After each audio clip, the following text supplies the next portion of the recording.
Hey, what's up guys, it's Kelly, and today I'm going to be listening to and reacting to Taylor Swift's Folklore while crafting.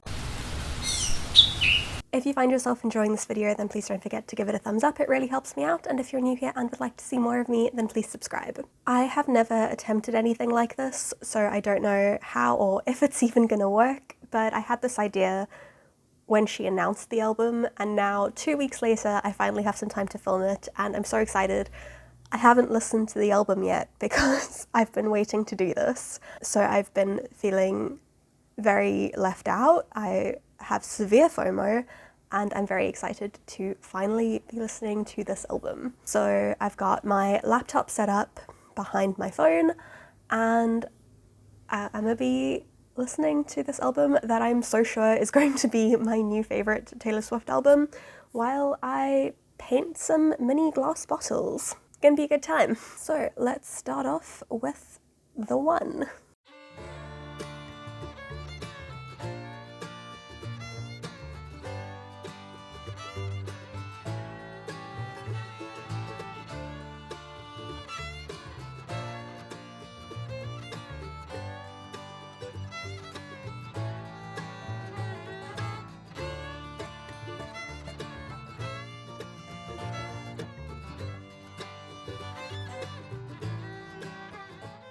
So the plan to craft may not go exactly to plan, because I'm very into the aesthetic of these lyric videos. Yeah, I might get distracted. Also now, next song is Cardigan, which I'm going to watch the music video for, which I'm super excited about, so definitely not going to be doing any crafting with this one. But I am floored, I'm in love. If that's how she started the album, it's only going to get better from here on in. Traditionally, I want to say the first songs on her albums are not normally my favorite. I find that they're like a good setup for the rest of the album, but I don't normally like love them that much. If we think of like Welcome to New York, I love the energy and I love that it's about New York, but it's like probably not even in my top 5 favorite songs on 1989. So I feel like if that was the first song, I'm gonna be obsessed with this album. I knew I was gonna be obsessed with this album. This is why I wanted to record my reaction to it. It sounds very like traditional Taylor, but better. So let's go on to Cardigan.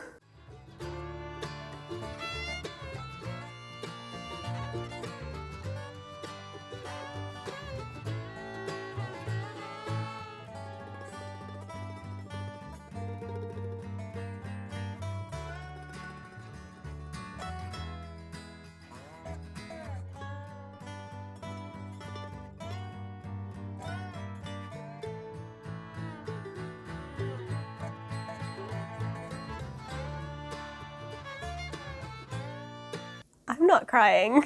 You're crying. So when it started, I didn't love it. I was just like totally here for the aesthetic of the video.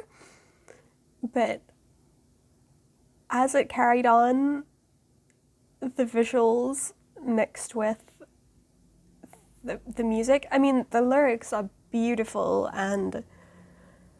but just as a visual and auditory experience, that was amazing. I'm so glad I did this. On to the next one, which is The Last Great American Dynasty. Heard a lot about this one. I'm intrigued to see what it's like.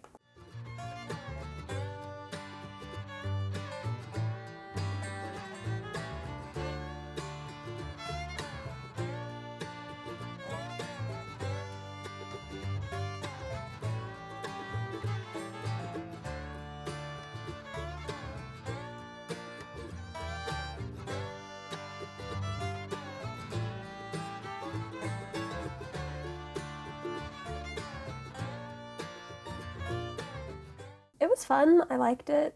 I wasn't like blown away by it, but it was a good time. I enjoyed it. Ooh, next up is Exile featuring Bon Iver. I'm excited. Don't at me if I pronounce the name wrong, but I am a fan, so I think this is gonna be good.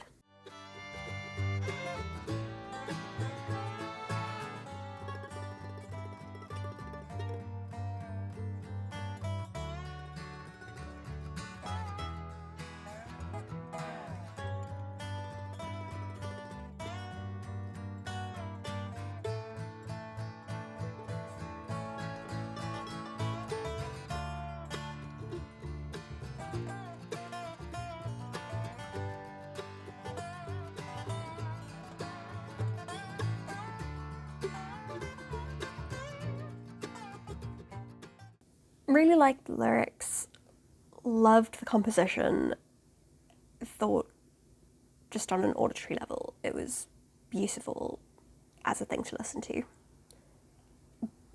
But as I'm getting older, I am finding an interesting thing about my relationship with Taylor Swift's music.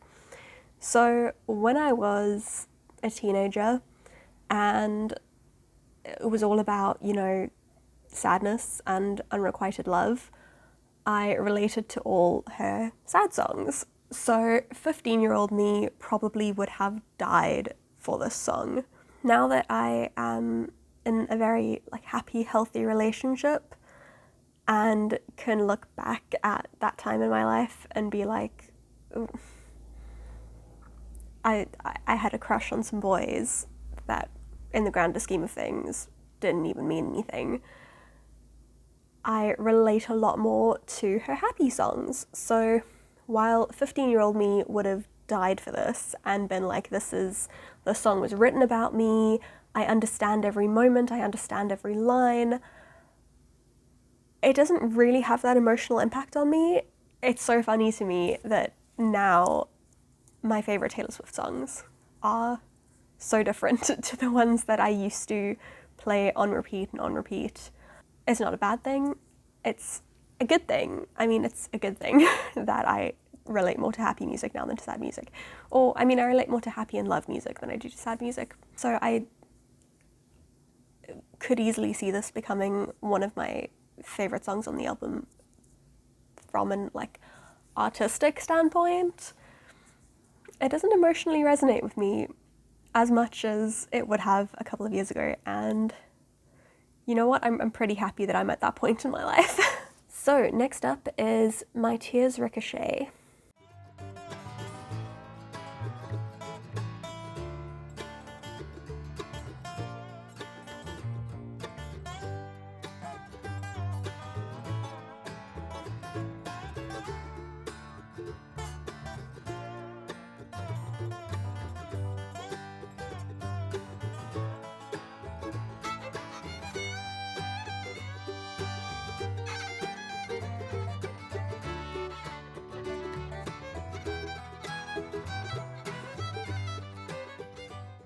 Really like the verses.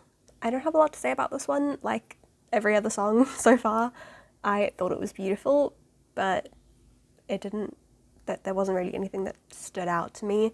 So on to the next one, I guess. That is Mirrorball.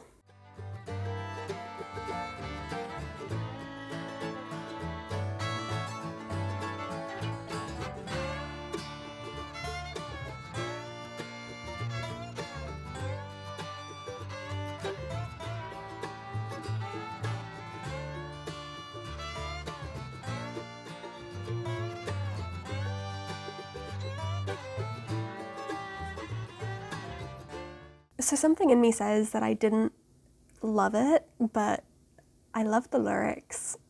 I loved the music. One of the things that I loved about 1989 was that inspiration that she took from the 80s, where she started bringing in all those synth sounds, and I think it really works for her. I think it matches her voice so well. Although, you know, this album is called Folklore, and it, for the most part, has been very chilled and laid back, and I'm loving that. So although this is kind of a folksy album and you wouldn't think that synthesizers would work with that, it all has come together so well. Next up is 7.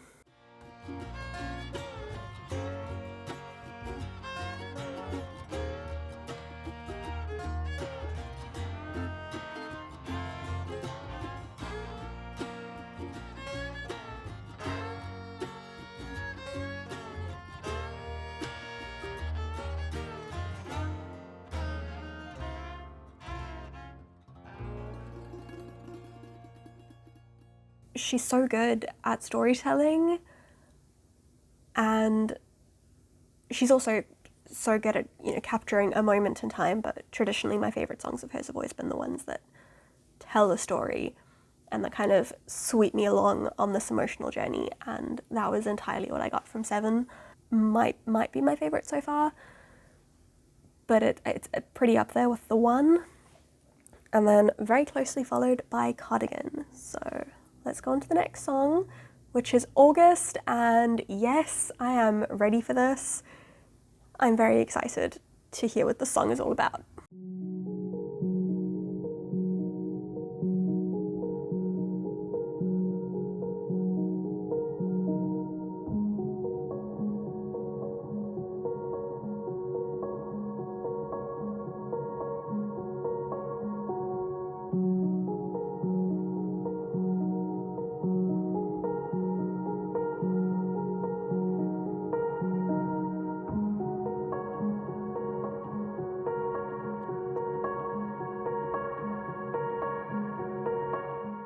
So as predicted, I'm in love with August.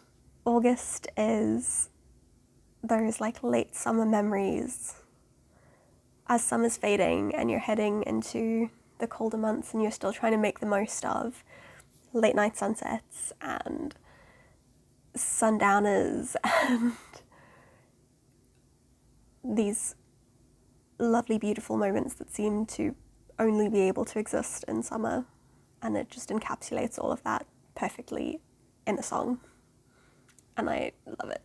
Could be at my number one spot. Next up is This Is Me Trying.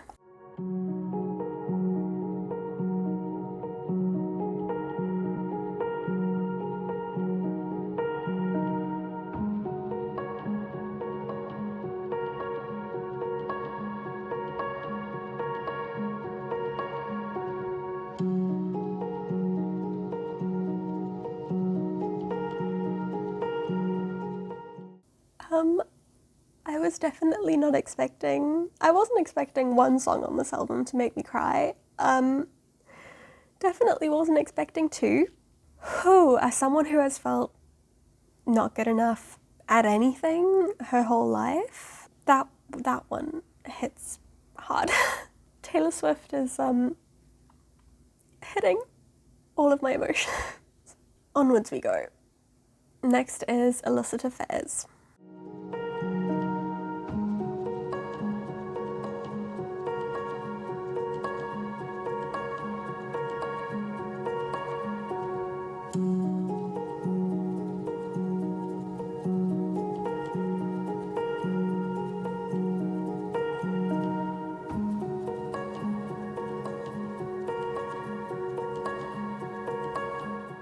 That went somewhere different than I expected it to go when it started, but I did like that a lot.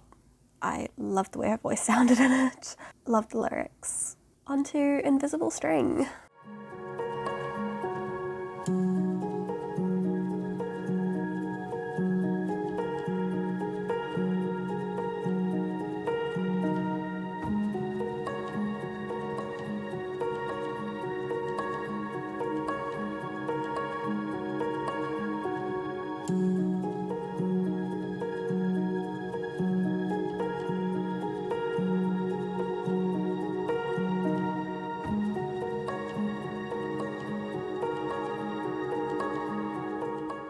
I like the idea of soulmates. I like the idea that there is someone that you're meant to be with, that you're meant to spend your life with. Whether it's unrealistic or not, I love that idea. And as I've grown older and also now being in a relationship, my view on soulmates, I guess, has changed, and I'm no longer like, oh yeah, there's this one person that you're like magically meant to spend the rest of your life with. I now view soulmates as like, yes, here's a person that is perfect for you in every way, but you still have to choose for them to be your soulmate, you know? Like you're not just magically, things are not just magically going to be perfect all the time because you're meant to be together. You have to like put the work in to choose to be with that person every day. And that to me is like more romantic and more magical and more special. However, the idea of like fate and meeting this person that you were meant to meet, still, like, I love that idea. And it's something that like I've genuinely thought about a lot in my life, because I had so many potential paths that I thought of taking. So many of them would have changed my life in a way that like I would have met Alan, but we never would have got together. Anytime I think about those paths and I'm like, oh, would my life have been better if I'd chosen to do this instead? I'm like, no, because I might have had like a better job, or I might have been fulfilled in this area of my life, but like this is the thing that means the most to me, and this is the thing that this is the thing that needed to happen, and whatever else happens, I can deal with. So that song hit me hard in the feels. Just the idea that there is this invisible string that pulls you to the person that you're meant to be with, and also just the idea that like anything else bad that's happened in your life is still okay, because you got through it, and that brought you to where you needed to be, and that brought you to the person that you needed to be, and it made you into the person that you needed to be. When we were still friends, before we became a couple, you know, I was severely depressed, and Alan was such a big help to me and such an amazing support system. Our relationship might not have evolved into what it evolved into if I hadn't been at that place in my life, if I hadn't been in a really shitty place where I needed someone to lean on, and he was thankfully prepared to be that person. And then we became like best friends, and it evolved, and we fell in love, and yeah. So just everything about Invisible String spoke to me on such an intense level.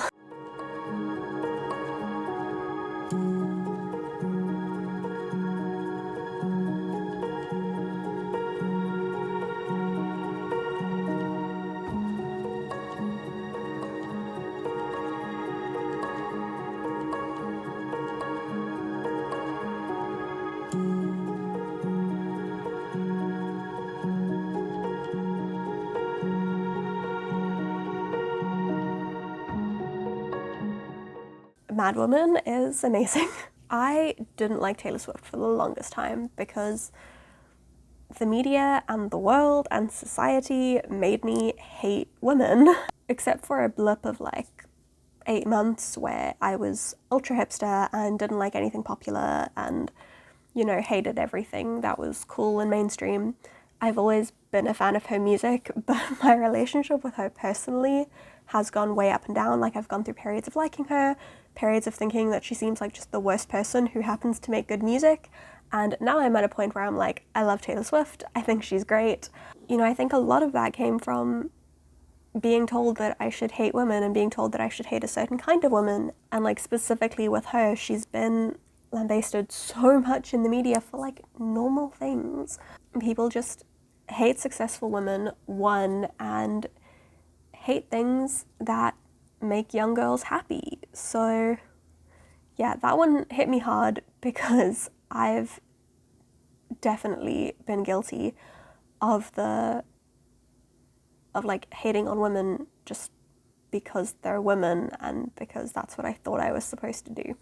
Big fan of Mad Woman, and I think it's a really important song that needs to make people look at how they view the way women are represented in the media, and just a reminder to, you know, open your eyes up and remember that society is not good to women, and you should take everything you read about female celebrities with a grain of salt and make up your own mind about them. Because even as I was reading these terrible articles about Taylor Swift and going like, oh, she's kind of the worst, I would watch interviews with her and be like, she's a ray of fucking sunshine. and I trusted articles that told me to hate her more than I trusted my own feelings about her. So next up is Epiphany.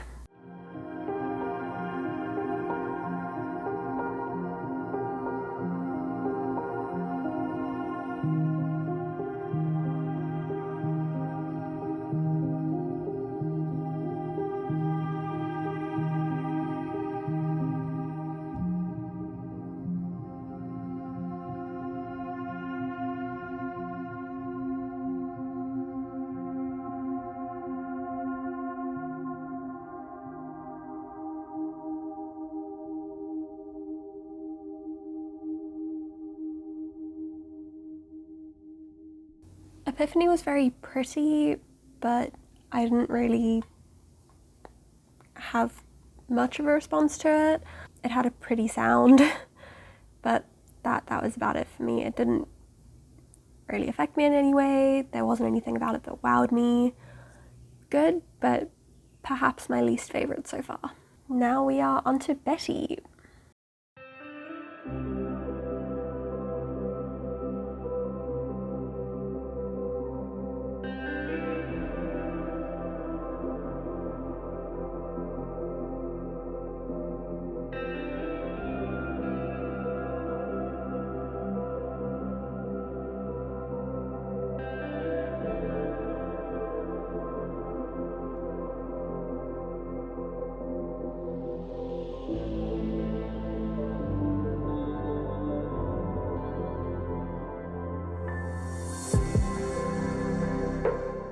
It sounds very traditional Taylor Swift. This could have been on Fearless and it wouldn't have sounded out of place. And it was good. I liked it. It just didn't wow me. Next up is Peace.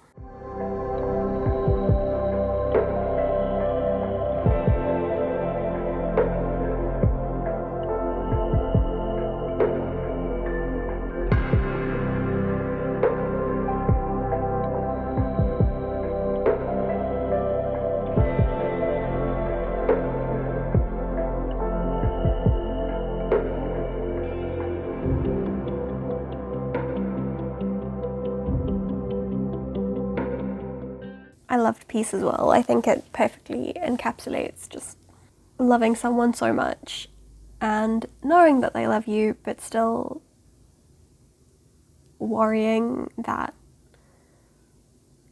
you're not good enough. And I think no matter how happy you are in a relationship, when you think that highly of someone else, you're always going to have those little moments of self-doubt that you're like, this person is so amazing and so wonderful. How could I possibly be enough for them? Yeah, Peace made me feel that. It's just like a really gentle song that I could imagine like falling asleep to. I liked it a lot. Next up is Hoax.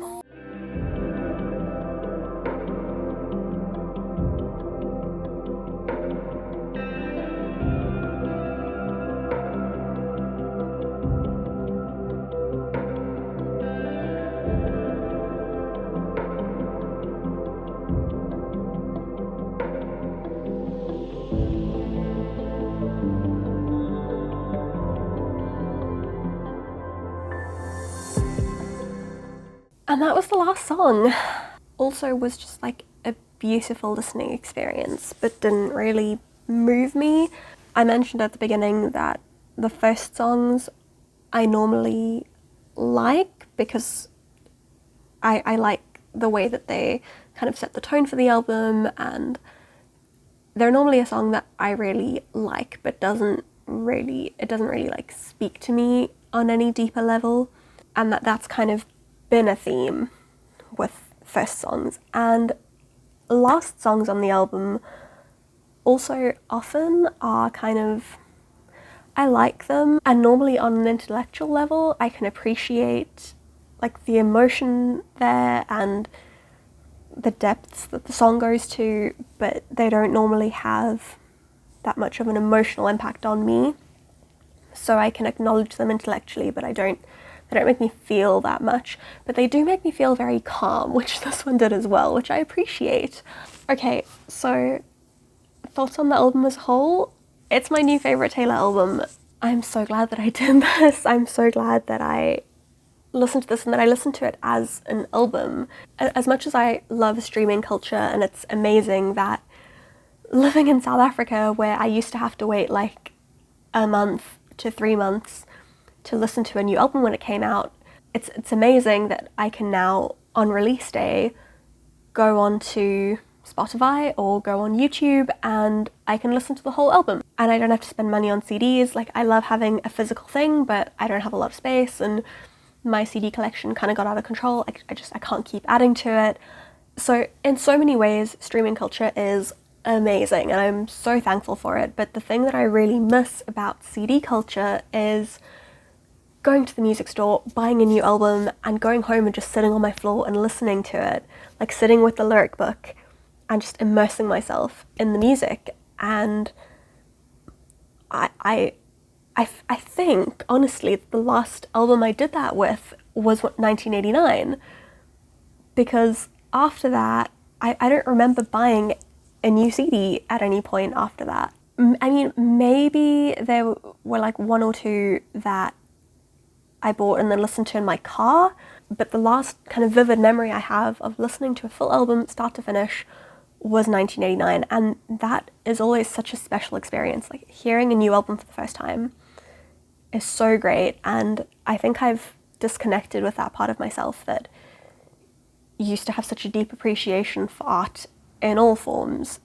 When I was in my teens, music used to be so important to me, and films used to be so important to me, and I had good taste, guys, and now, like, I can't concentrate through a movie. I never listen to music for the sake of listening to music. Music is background noise while I do something else. You know, if I watch a movie, I spend half of it, like, scrolling through my phone, and especially because my mental health has not been the best lately, I'm kind of trying to teach myself to reconnect with art, because that connection, that very deep connection that I had with art in my teens, came at a time where I was suffering through, you know, very deep depression and terrible anxiety.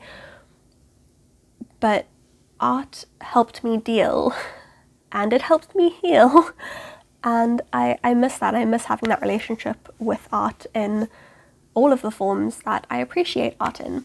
So this was just such a special experience. Like, I feel so, like, calm and at peace with the world, even though I'm so full of emotions. It was just such a beautiful experience to sit and let myself listen to music. And yeah, I mean, I was doing something while I did it, but I still just allowed myself to be swept away by the lyrics and to be immersed in the music. And I'm so glad that I did this, because it was a really wonderful experience, and I think this will help me to do this more often. Like, what a good experience this has been will, I think, help me to do it more often. So if this is something that you'd ever want me to see me do again, then let me know, because I really enjoyed this. Yeah, thoughts on the album as a whole is, I really do think it's my favourite. It told so many stories. It's exactly, I think, the kind of album that I need right now, where it's very gentle and soothing and calming, and listening to it is like a really gentle experience. But there's so much depth to it. There's so much, like, emotional oomph. It's just a really beautiful album. I think it's, as well as being my favourite, I think on a technical level, it's her best. Her songwriting has evolved so much, lyrically and musically. For a lot of the songs, the music affected me more deeply than the lyrics did. So on a musical level, this album is just so far beyond anything she's ever done before. This is really something special.